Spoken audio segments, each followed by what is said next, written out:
যখন এদিকে দেখবে তখন তুলবি, মুখ নাড়ছে আর দুটো করে খাওয়ার আঙুলও দেখা বন্ধ বল, তাই তো?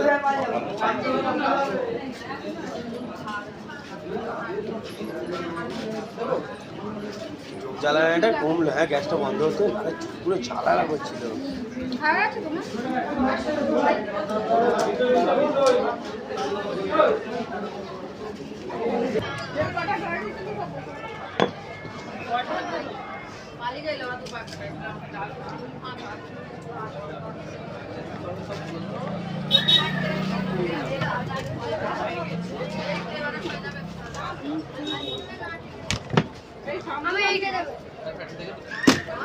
এটা আমার ফেভারিট প্লেট, এটা হচ্ছে অরেঞ্জটাই আমি বেশি পছন্দ করি, তো সেটাই আমি পেলাম।